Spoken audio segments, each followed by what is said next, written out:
Thank you everyone for joining us. We will be getting started in just a moment. If our leaders can turn your cameras back on, we will get the chat started.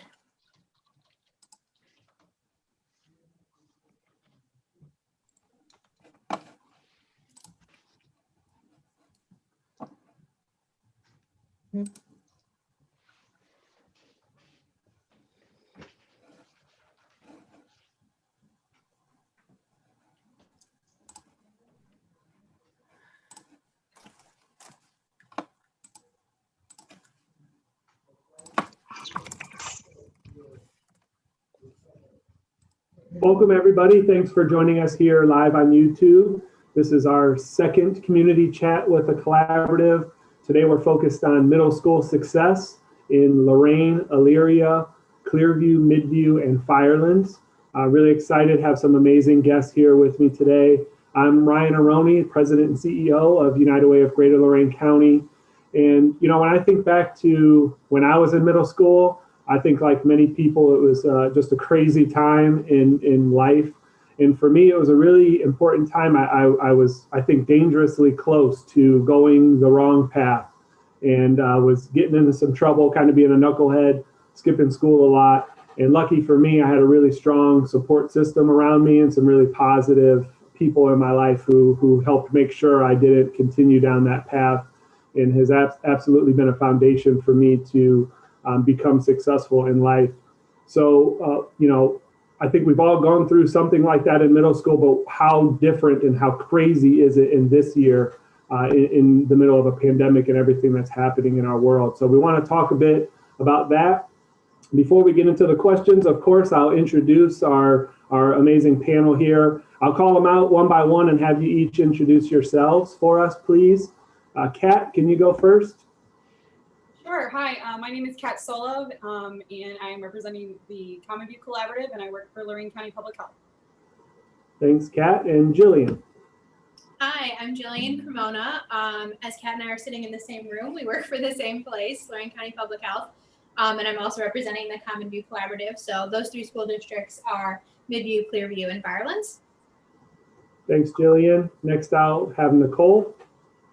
Hi, I'm Nicole Belmore-Pierce. I'm the Director of Community Services at Horizon Education Centers. I am here to represent the Southside Pride Middle School Collaborative in Elyria.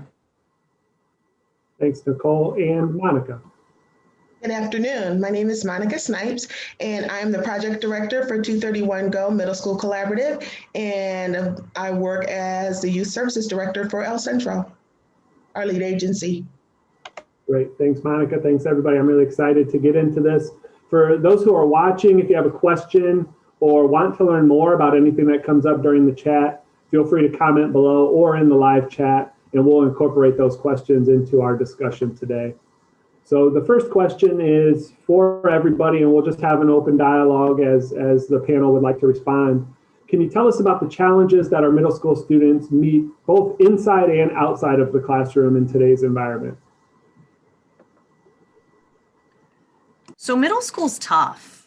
Middle school's tough in the best of worlds for kids with all of the resources at hand. Middle school during a pandemic in school districts where students might not have as many resources is pretty much a nightmare for those kids, right? I think the spring was especially difficult on middle schoolers when programming just ended, right? Leaving them in a lot of situations without the resources to do their schoolwork, to know where they were at with their schoolwork.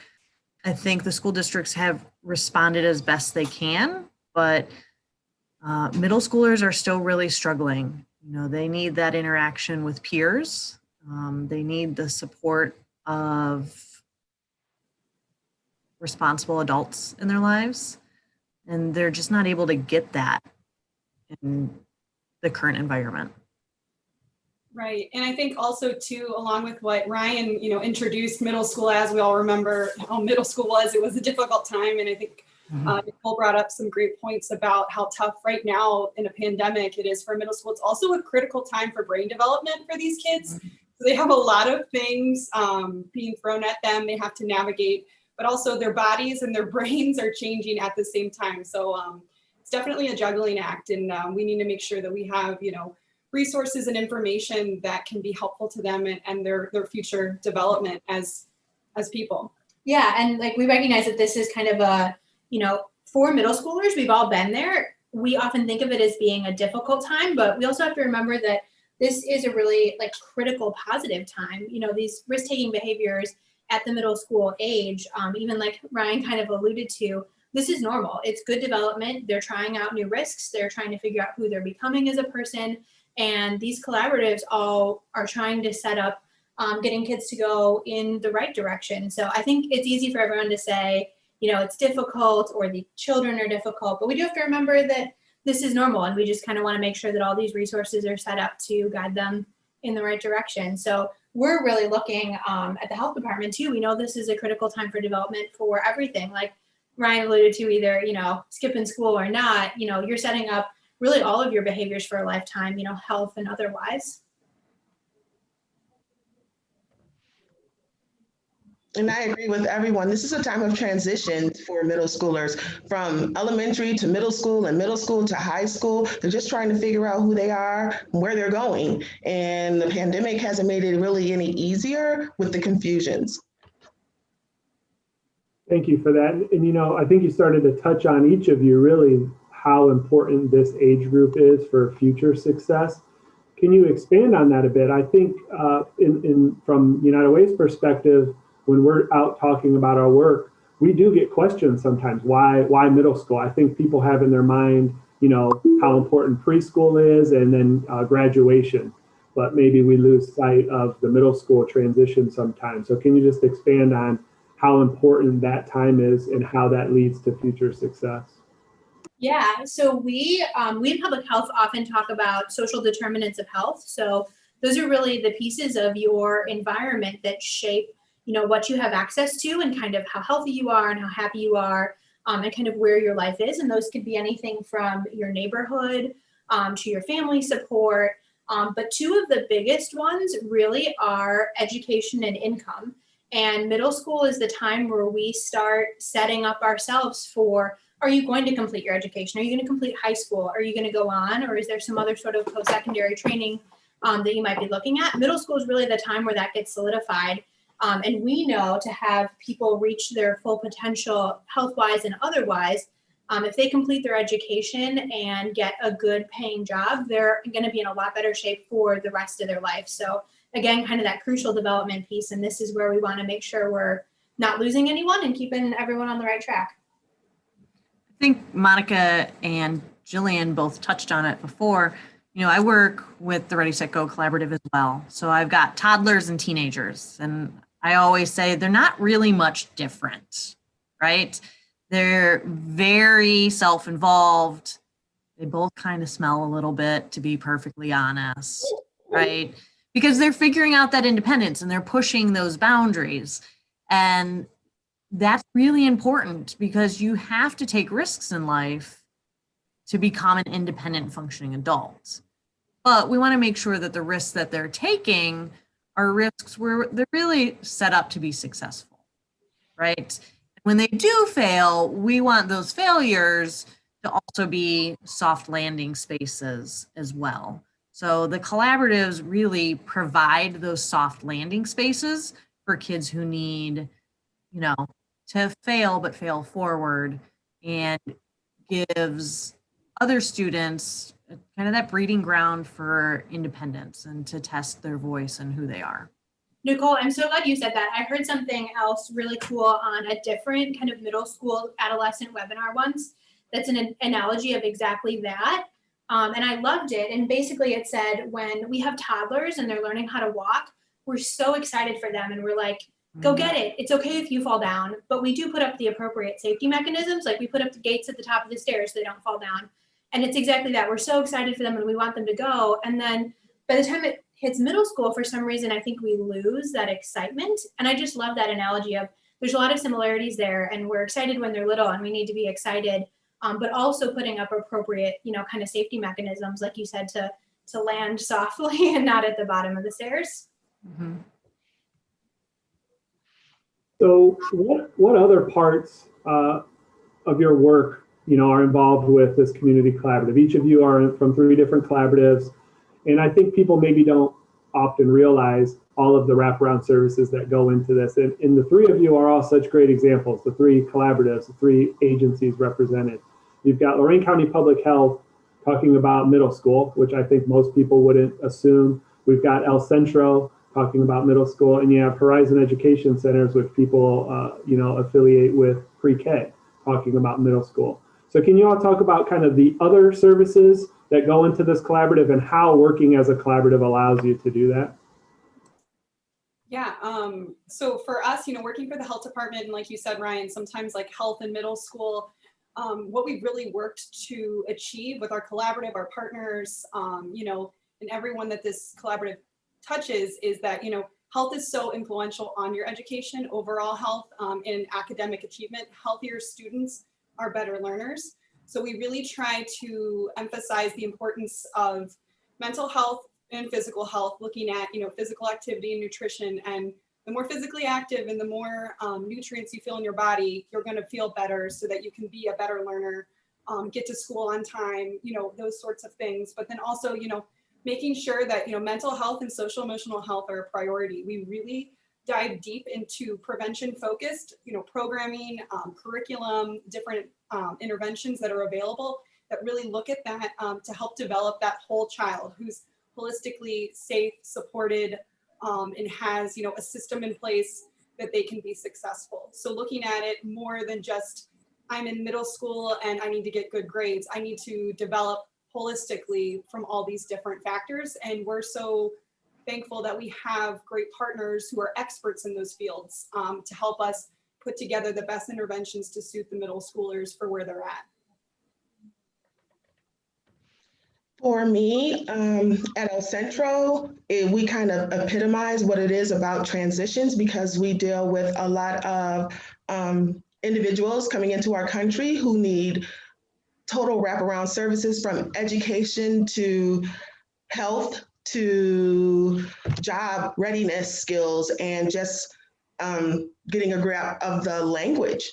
And it all ties back to kind of what middle schoolers go through too, when they're accepting what they've been taught, and then they have to challenge it and see if that's something that's really fit for them and whether they want to carry it on or not. And I think for Horizon, one of the things I've always appreciated about working here is our executive director really feels that if we're not supporting the community, we can't be successful as our own business, right? So we need to work with the community because there's plenty of kids to go around for everybody. There's plenty of kids who need services, and they're going to fit into different molds, right? And different programs are going to meet their needs better than others.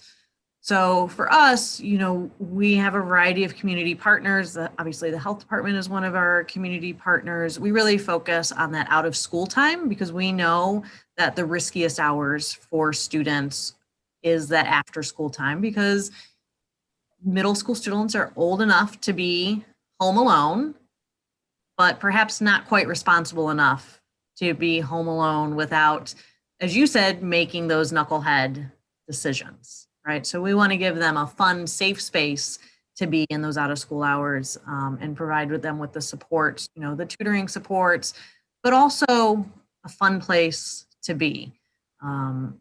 Right now, with school hours being very different in Elyria, there's hybrid schooling and then there's kids who are going all online.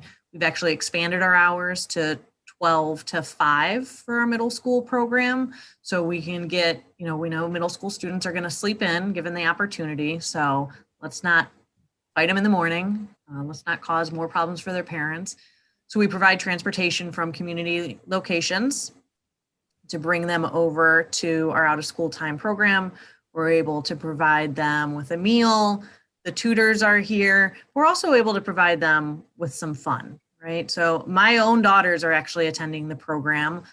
I got sick of going home to a messy house and homework that wasn't done and arguing with them. So they're attending the program.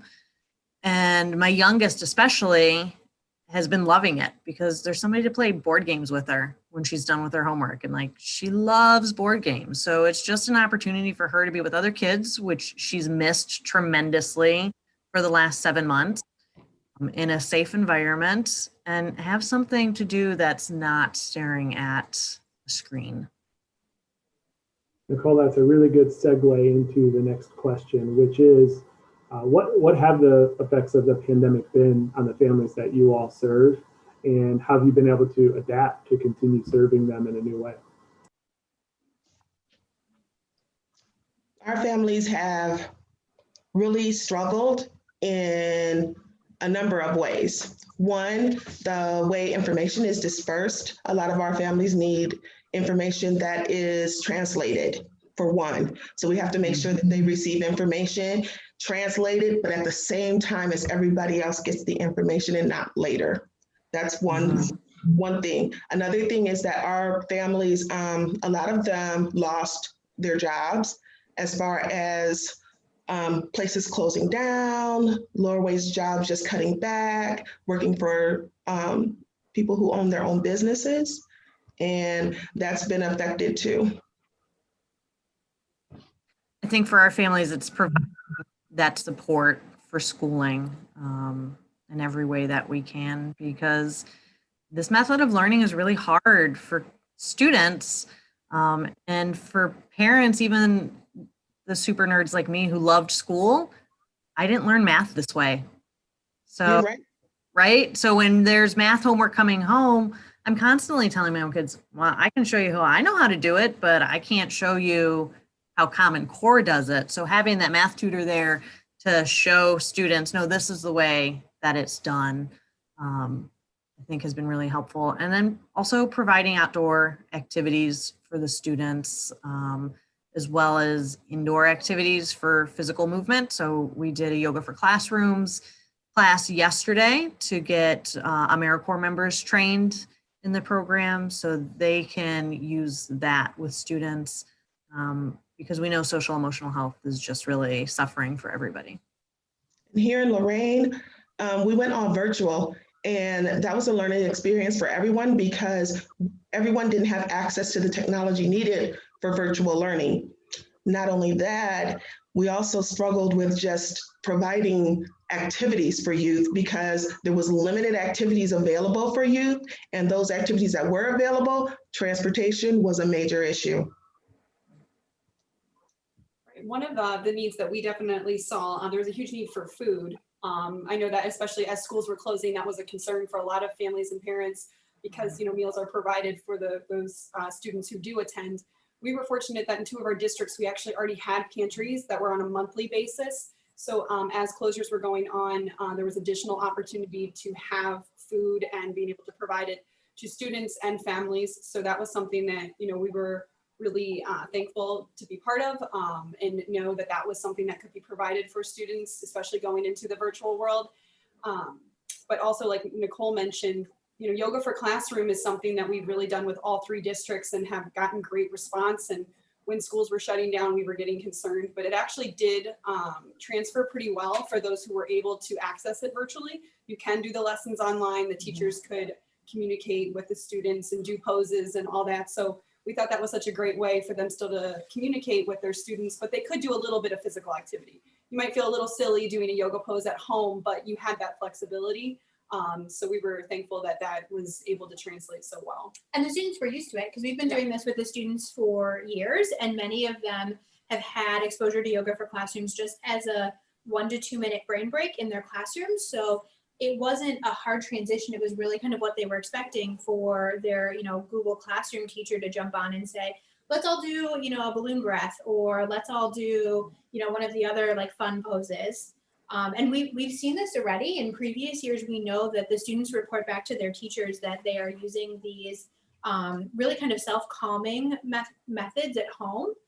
We have a really cool story from one of the middle schoolers who said, she actually wrote this back into feedback to a teacher that She had been using balloon breath in her classroom, which is just, taking that really big, calming, deep breath in when you're in a stressful situation. And she had this cool story of how she was very upset at a sibling. And she normally would have, maybe thrown something at the sibling or yelled at them. But instead, she used those techniques that she had been learning and did a calming balloon breath and was able to kind of calm herself down. So we saw that even before the pandemic. So it's just been, it's been really helpful to know that we can continue that as we're, going through this more stressful time now.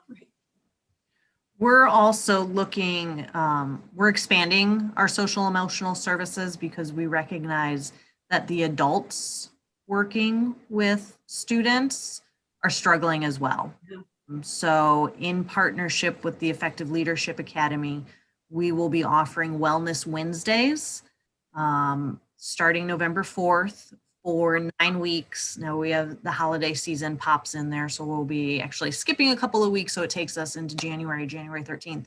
But these are standalone sessions. They'll be offered at 1 p.m. via Zoom, but it's all about self-care. So that will be opened up to all of our community partners and their staff, because we can't take care of anyone else if we're not taking care of ourselves. So we're really excited that we had the opportunity to access some additional funding and bring that to Lorain County.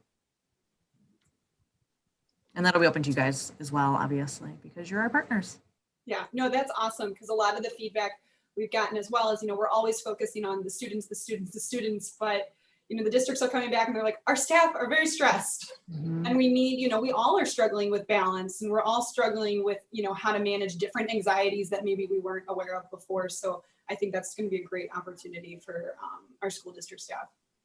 And again, for us, because our family struggles with the internet access, we've been developing packets and doing small sessions at different individual low-income housing areas and actually doing activities with them. We have one coming up on Tuesday with LCC's health, fitness, and education group. They're coming out to do low rope courses with our students and their families. They're doing a pumpkin kind of decorating activity there at another housing complex. So we kind of take the fun to the families and stay connected like that too.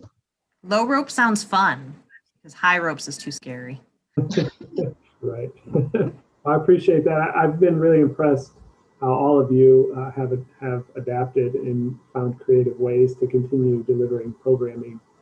So I appreciate that update and all the work that you're doing. Next question is, how can people watching, myself included, how can we get involved in this work?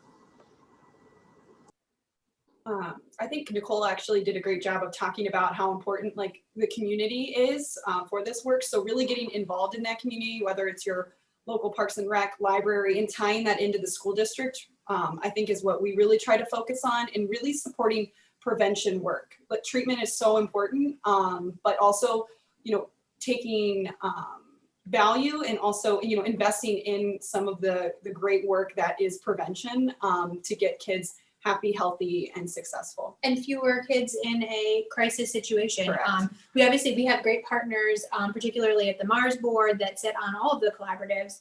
And they're really good with some of that crisis response, and they're a huge help at the table. But like Kat's saying, we want to keep as few students from getting to more of a crisis situation as possible. So anytime that you can talk about the wellness of everyone, not just those at highest need, is definitely something that you can do. And donate to United Way, donate to our individual collaboratives, and just stay connected and lead kids to us for additional services that they may need. And volunteer your time, your skills. We are starting a mentoring program this year, as well as working with the local Rotaries to develop some interact programs for the younger students, middle school students to have service learning opportunities. But Ryan came last year to our program for one of our couch talks, and just really talking about how you came to your career and being a real person, right? I do well with middle schoolers because I speak sarcasm fluently.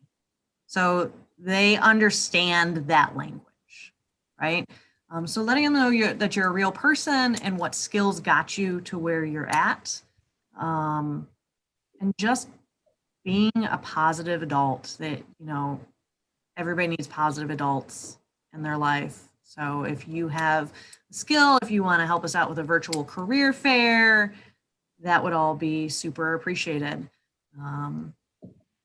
Or if you have a really cool, you know how to knit or crochet or woodwork, if you have a cool skill, come teach that, because I don't have any of those skills.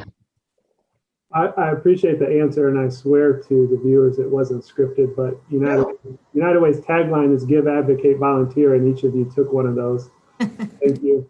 And on the volunteer side, I would highly recommend doing the couch chat or any of those opportunities. Is just an absolute highlight to have all these, amazing kids with so much potential asking questions and sitting around and really being engaged.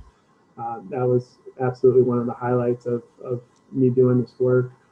And also to Monica's point, I can't let an ask go by. So thank you for that, Monica. We do have a website set up to make donations specifically to support this work in these 3 collaboratives.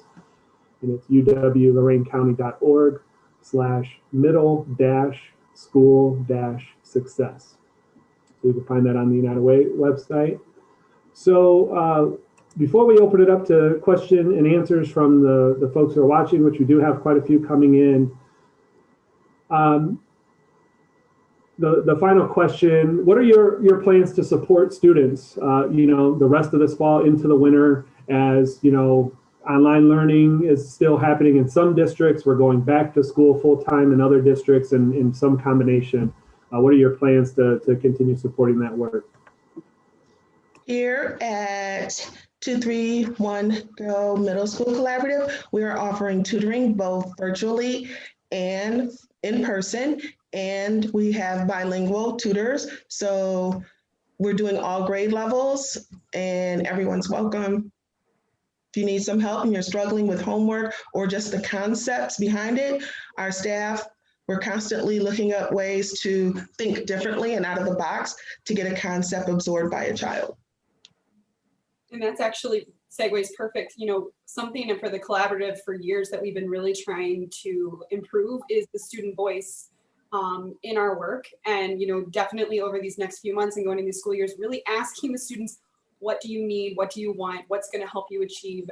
Because they know themselves best. They know their peers best. So we can really have, effective interventions and programmings to set everyone up for success. So we really want to get a little hipper, get a little cooler, and get things that'll actually be effective moving forward. Which is funny to say, but Kat and I are too old to be that hip and cool. So we do need to be listening to what is needed and what's cool and interesting. Hey, if Ryan and I counted as young professionals, you guys are younger than us. Why, thank you. And Monica's ageless, so I think we're all pretty all right. We will continue to provide our out-of-school time programming as long as Elyria schools are operating on a hybrid model or having kids in a virtual model. We will have programming at least from 12 to 5 p.m. And then summer just ended, but we're already talking about summer camps for the summer. So we will have summer camps for middle schoolers again. Great. Okay, this is exciting. We're going to go into questions that have come in through the chat. Question from Jose Flores is, how important is positive peer support at this age, and how can adults make that work in a pandemic?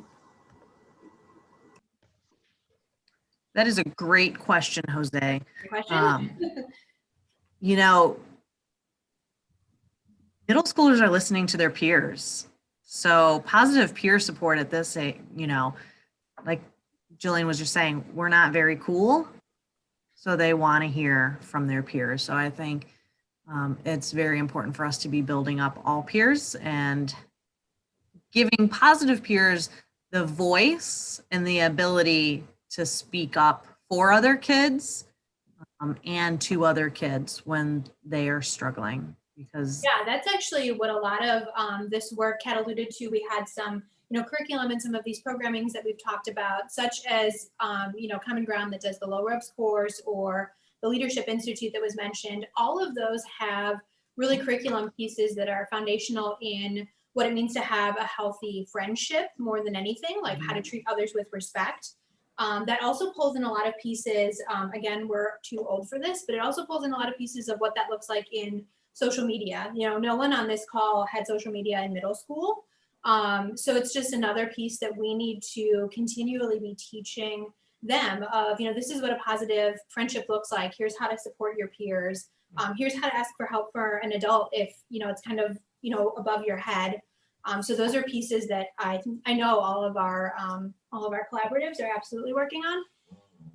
And I'm here- always very grateful for our Americorps members, right? Because they're much younger, much cooler, much hipper than we are. Much more social media savvy. So it's really nice to have them to turn to.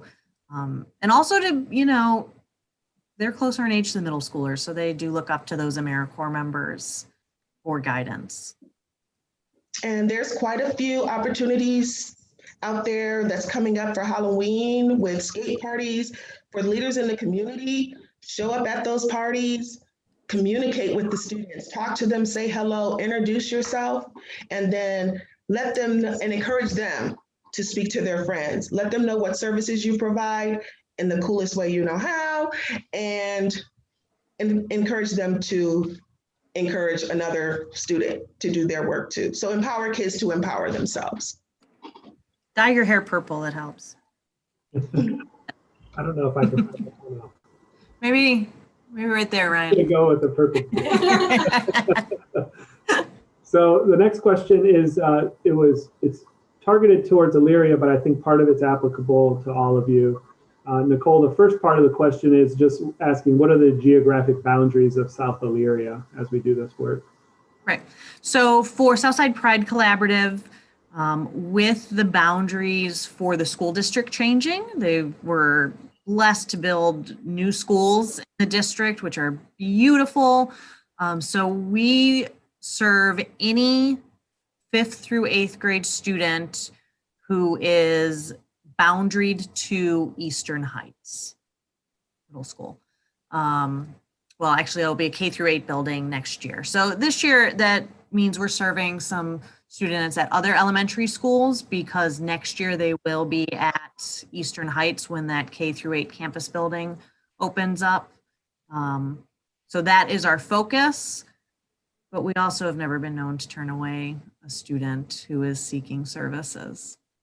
Right, and then in the pocket of Elyria that is the Midview School District, that would be part of Common View as well. So both of the labs are in there. And Midview is now working with Southside Pride and Ready, Set, Go. So we are, really wanting to cover those students who fall into the Midview district but live in Elyria.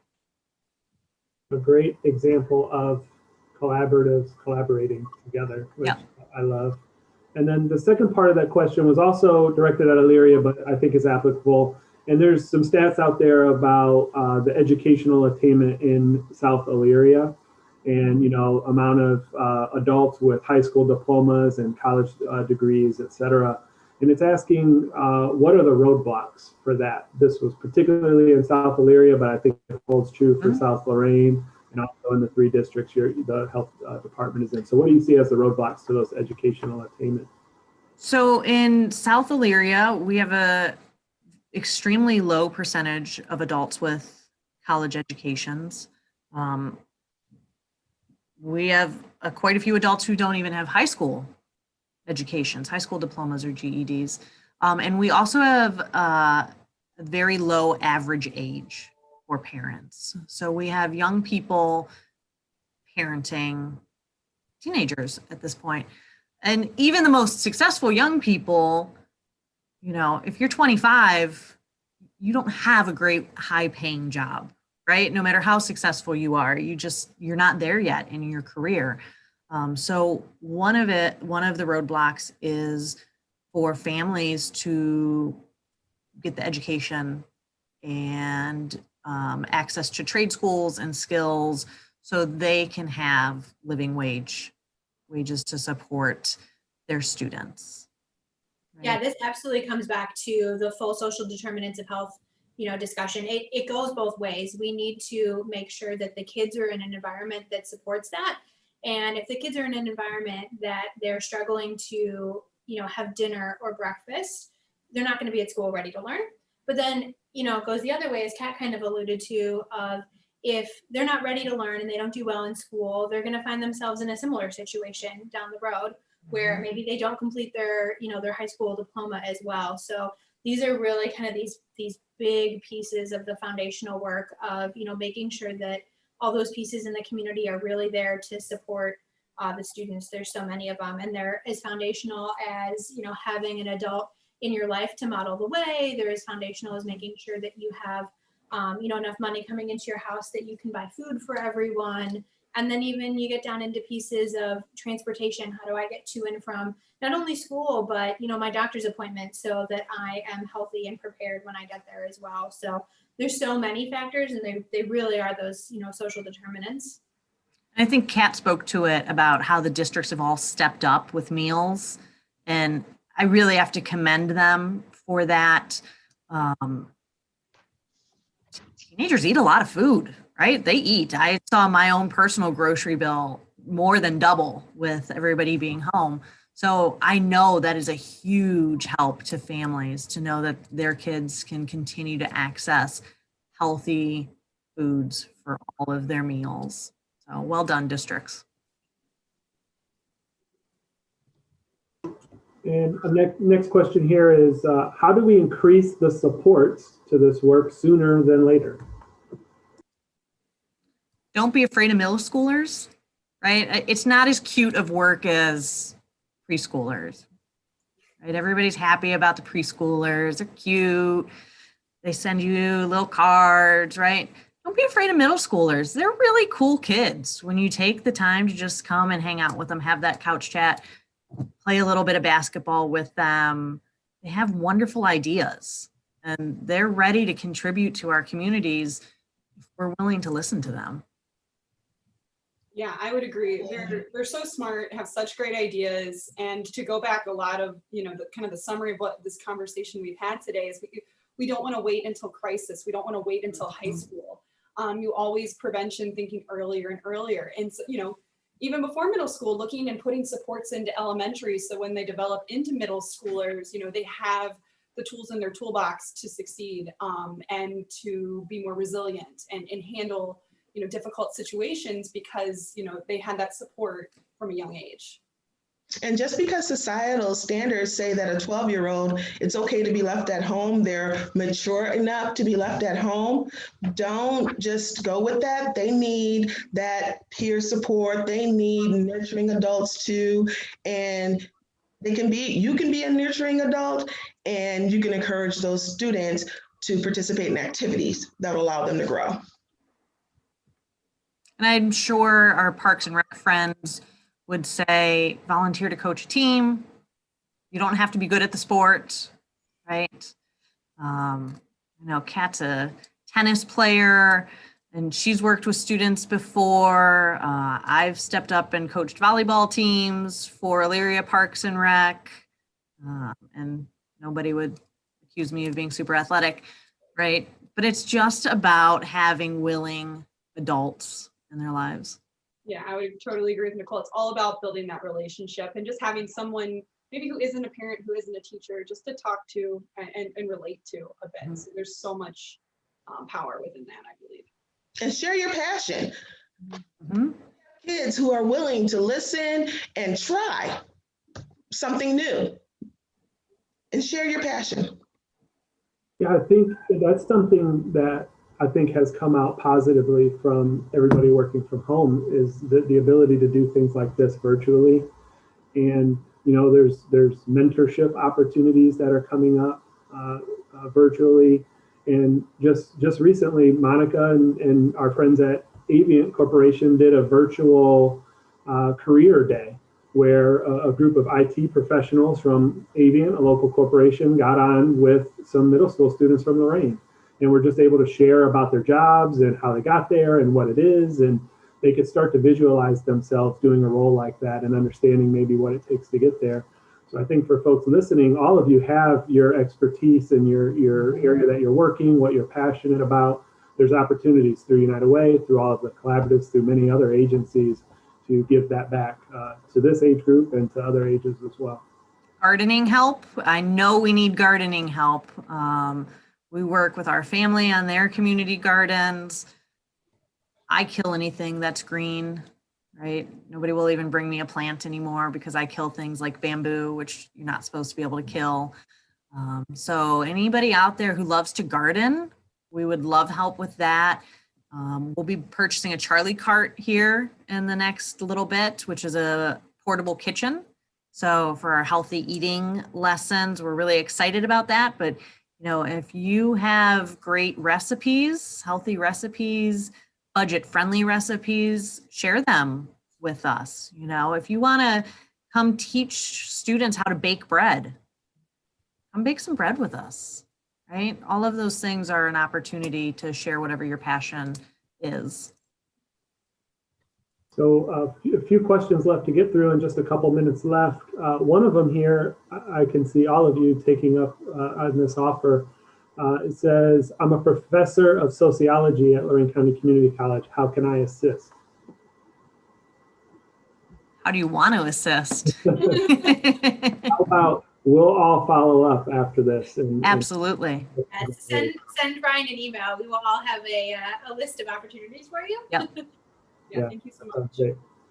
There's, I think, expansion on a prior discussion. What's in the works to support the parents of these middle school students?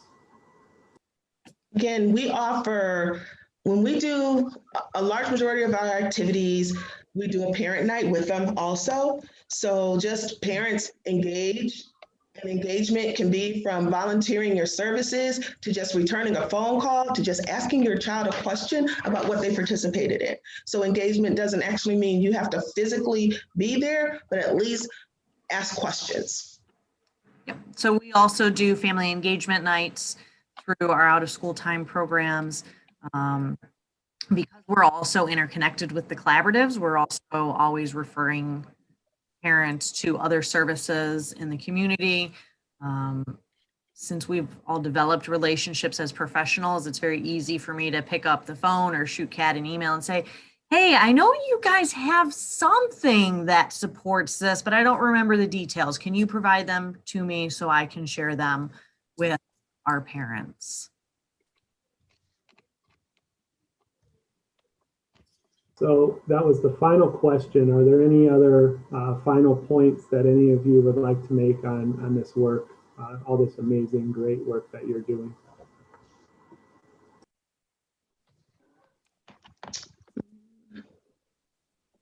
I think it's like I said before, don't be scared of teenagers. Support programming in whichever way you can, whether through your time, your talent, your treasure, and be a positive person for the community. There were a series of comments in the chat, which I'm going to read. I think is a really nice way to summarize this discussion and all the great work that you all are doing. It comes from our friend John Brown in the Midview District, a partner in Common View. And he says, as a middle school principal for 14 years, I can assure you that this is one of the most pivotal ages. I see students every year that are on the fence. Some will fall to the side of drugs, alcohol, depression, and some will find their way to the other side. Collaboratives that focus on this age are setting our kids up for success, and the support to do this from United Way has been amazing. So I think that just hits on all the points we were talking about today, how important this age group is. It's sometimes overlooked, and the ability to do this collaboratively makes us all stronger and all better, which is good for the kids and it's good for our community. So with that, we'll wrap this up. I thank all of you, Kat, Jillian, Nicole, and Monica. You do such tremendous work in our community. We're thankful for that. And thank you for being here today. And for everybody who watched, thank you. Again, you can get involved at uwloraincounty.org. Thanks for having us. Thank you so much. Thanks, Brian.